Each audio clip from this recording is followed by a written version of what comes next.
Hi, I'm Shelby Reed.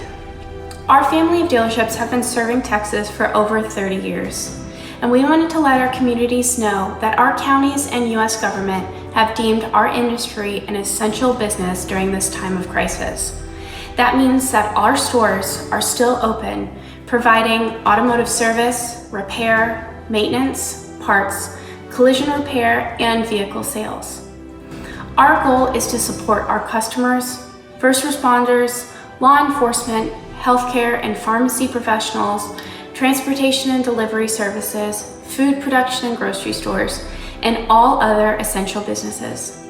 We are open and here to assist you, our valued customer. And we are following all the CDC guidelines to keep our employees, customers, and community safe.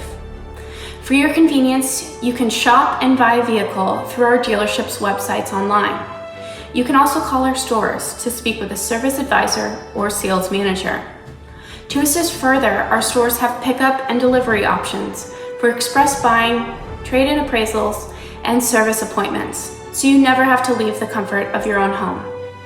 We know this is a difficult time for many, and we want to assure you that we are here to help serve all of your transportation needs as quickly and as safely as possible.